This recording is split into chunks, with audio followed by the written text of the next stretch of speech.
it. A 2-0 against the Kings of Kings, proving that they are and truly will be the final boss. Let's see, boys and girls, will Bigatron take it home, or will we see game 3? Numero 3. Ladies and gentlemen, this is still numero 2. And all right. Spell check, 3 purifies.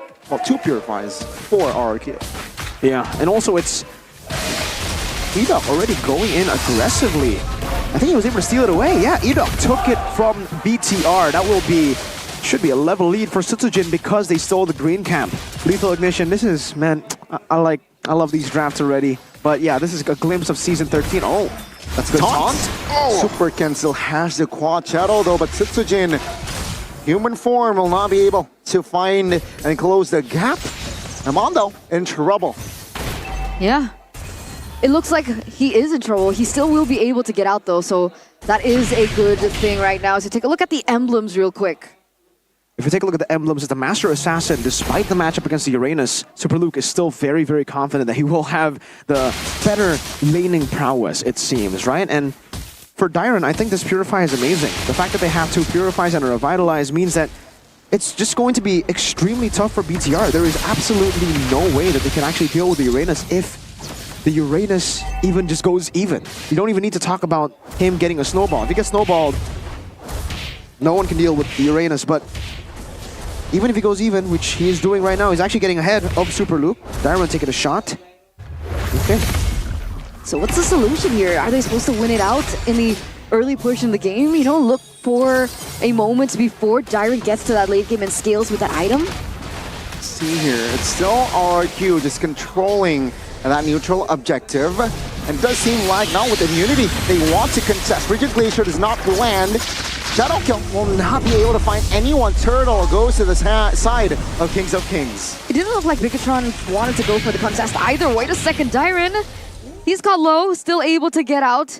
And it looks like Rin's here still having a good time. Nice flicker to deny that pick over from Iman. Let's see. Let's see here. It's all okay. The first minute, no first blood. It looks like right now, I'm going to have to take a look at the emblems as well. With the Impure Rage, I'm trying to figure out how Bigatron can actually try to beat RRQ in these team fights, because earlier you saw that even Edok alone, he was isolated. Shadowkill wasn't able to take him down. So BTR will have to look for very creative angles. They're actually going to have to play this in a way where they'll have to dive into Skylar, kill Skylar and Rins and Sutsujin, and then hope that they'll have enough members to beat Dyron, because if not, RRQ should have the advantage. That's a big problem here. So they're working on a kind of a timeline. They're working against the clock as well. Sutsujin now, by the way, level 7. We do see that Superkin is falling a little bit behind, but they do still have time to go back into their map and look in for a lot more value in the jungle to get that advantage, because there's still 40 seconds left for the next neutral objective to spawn. 88%, by the way. Audience prediction, not surprised at this point. Was single digit game 1. Increased 12%. Now the early purple buff contest. Superkin will not be able to find the purple buff. Thunderclap onto his Edok. He falls first blood for Moreno. Sutsujin will not be able to close the gap as Moreno is able to get out from that Dominator's descent. Did Superkin lose the buff? Yeah, he did. Sutsujin won out the red tree battle there. And so it will be a trade of purple versus kill that actually should be worth it for RRQ. It was just a kill on Edok. I think they'll take that any day for the purple buff, because now Ken is going to be 2 whole levels down. Oh, just as I say that, he gets level 7, so 1 whole level down.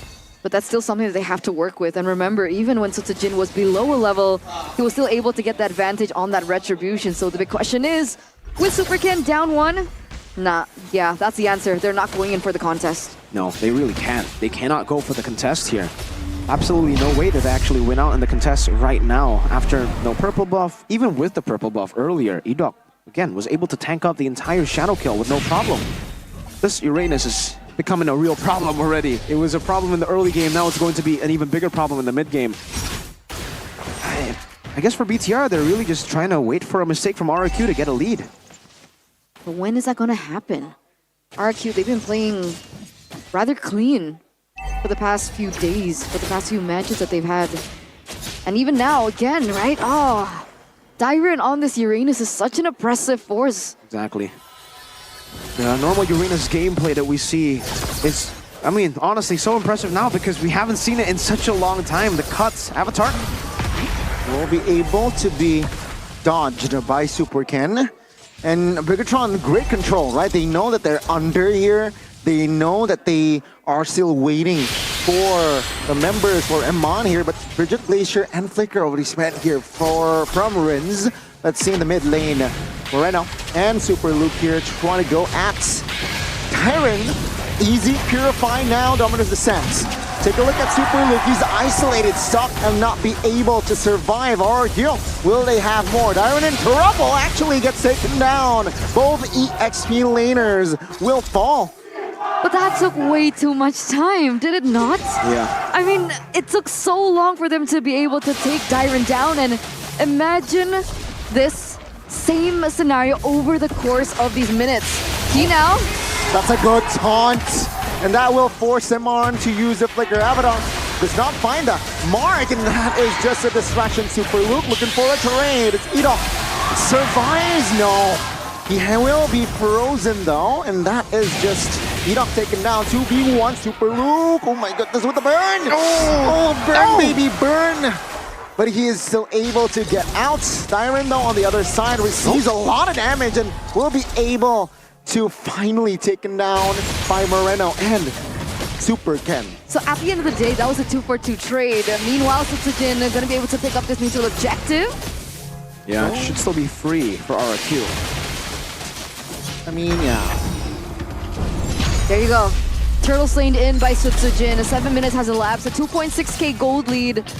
What do Bigatron need? Do they just rely on Super Ken to dish out that damage? Could he go for a different kind of set build on this Hayabusa? It's all about farming at this point. They're not thinking of fighting. And if they fight, again, it's to ignore Dyron. They need to go for Skylar, Sutsujin, and Rins. That is the only win condition for BTR. It is fight or flight. Yes, they don't want to fight right now. No, they just need to farm. Again, they just need to farm, wait for the item power spikes, and then look for that one moment. I think 12 minutes, maybe, that will be the moment where they actually really look to fight. But right now, it's all about skirmishing, looking for maybe pickoffs, and then farming. They cannot take a fight full on against RRQ. Their front to back is still a bit too strong now. Oh, Super Ken, what happened? Oh, they're very low. Now in the mid, they're trying to clear. Avatar will not be able to find anyone. They're still are able not, no. They will not be able to clear, and they want to fight. RRQ will find Moreno in the act, and Iman as well. RRQ with the glass. Super Luke a little bit late. Is this wise? I don't think so, brother. Sutsujin finds that kill. 3 members of Bigatron down and out. Ladies and gentlemen, it's only been 8 minutes. 8 minutes and a 5k gold lead for RRQ as the crowd in the MPL arena is going wild. The key, though, in a little bit of an isolated moment. Overextending, almost punished, but that will be tier 2 taken care of. RRQ, this is a one-sided game. I feel like 8 minutes, 9 minutes, 6,000 gold lead almost. Bigatron, no response just yet. The gamble was in the draft. If the Masha had not been countered by the Uranus, maybe they would have been able to get that lead at this point of the game. But because of the Uranus, the Masha has been neutralized almost completely from the start of the game. And now you can see that Luke doesn't have enough farm to really have those items just yet. And again, it comes down to BTR just farming. At this point, that's all they can do. If they fight and fight and fight, RRQ will win. There is no angle for BTR to actually take these fights right now that I see it, by the way RRQ are playing. Very safe. Sutsujin, Rins, and Skylar always together with the rest of the team. Good disengage there by Ken. This is just going to be a free lord. Is it Super Ken? Looking for an angle. Oh my goodness. Good drive by Avatar of the Guardian. Will try to hinder the movement of Super Ken. Super Ken nowhere to run. No quad shadow. Shadow kill though. This might be an opening for the escape, but no, Dyron denies it away. The Lord falls to the hands of Bigatron, but they lose Super Ken. He was 2 levels below of Sutsujin. For crying out loud, how is that possible? I have no idea. After, you know, the main criticism being his retry in game 1, he's out here to silence the doubters. What retry? I can retry even 2 levels below, 6,000 gold behind. Did they not see it coming? I think Tsujin, was it caught off guard? What's with how clean Tsujin's retribution in game number 1 was? That felt so uncharacteristic. It's a flicker, Frigid Glacier, Super Ludenti finds Skylar. And now with the Shadow Kill, trying to munch members down, but it's just going to be Skylar and Luke taken care of. Lord, irrelevant. RRQ, they took care of that Lord marching top lane. But was that a shutdown? No, it was a 2-kill Skylar. So, nope, not a shutdown, no bounty there.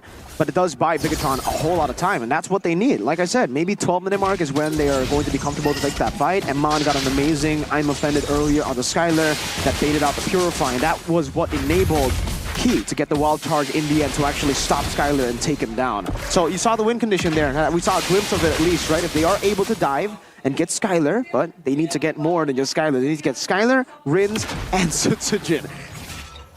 Yeah, that's gonna be tough. But hey, the damage is piling up. Once Luke gets the second BOD, we're going to be in for a show. But when's that gonna happen? A while. We're gonna have to wait for a while. I think earlier I said 12, but because of the little mishaps, the stumbles, they might have to push it to 14. So maybe they're gonna have to ask Ken to pull off another miracle retry. It's a tough task to ask from someone. Let's see what they can do about it with the comp though, right? Because as we're entering the 12th minute of the game, these Lord dances are going to be quite imperative. With Bigatron still on the back foot, they do still have answers. Super Luke is on the Masha, we have the Hayabusa on Super Ken. Could that potentially be the angle that Bigatron needs to kind of stall in the game? Wait a second though. Marin's trying to distract and bait out resources. Beatoff does not connect with the Avatar of the Guardian. Super Ken though finds the Quad Shadow Kill as well. Will be able to get out of that situation, but RRQ, hey, when they're clumped up, they're A-okay in receiving that Shadow Kill. Okay, I saw another opening there. I mean, Super Luke saw it. I just saw it as well, but from the bird's eye view. If RRQ isolate themselves, or if BTR are able to actually isolate some of the members from RRQ, that could also be another win condition. They could just go for these pickoffs one by one, have that man advantage, and then in the end, do what they wanted to do at the start, which is, again, Rin, Skylar, and Tsujin dying in these fights. It's a 5,000 gold lead. It's tough, but somehow BTR are actually still able to get some good round on RRQ around the Lord. Now, it was 2 levels before. Now it's 1 level. Can he make it happen again though? That's the question. Super Ken already in the position. Now Super Luke jumps on towards Skylar. Avatar of the Guardian trying to cover Super Ken from the flank. Skylar, he's low, but he survives, no? With the shield, Super Ken eyeing Skylar with the moves. He's just too slick with it. And Mon, on the other hand, will fall alongside Super Ken. This spell disaster is Moreno. Nowhere to go. And that is Tsujin finding the Maniac. Another Maniac, ladies and gentlemen, for Tsujin. And at this point, we are not surprised. Bigatron took a gamble, but the gamble did not pay off. Ladies and gentlemen, the Kings of Kings will not bow down. But remember, Super Luke is up alongside King. They're going for the clear. Can they do it? The answer is no. The Kings of Kings take us to game 3. We're going to game number 3. And what's better way in our highlighted match of the day? Like you said, the Kings of Kings, they will not bow down. Not now, not today. They know what they're playing with. And they're playing with fire. Bigatron, you're gonna have to play another game. They will. I think it's a good time to actually go for the cheese, but again, RRQ, Cute, knowing exactly how to counter it. That Urena's last pick was the icing on top. Perfectly done. If there was an MVP for this game, I would actually, if I could, I would give it to Cute for that draft. Yeah. Or whoever decided to say, oh, Uranus is gonna be a good choice here. Maybe even Dyron. But man, what a performance there from RRQ Hoshi. That draft was sublime, and in the end, BTR had to just go for the fight. They had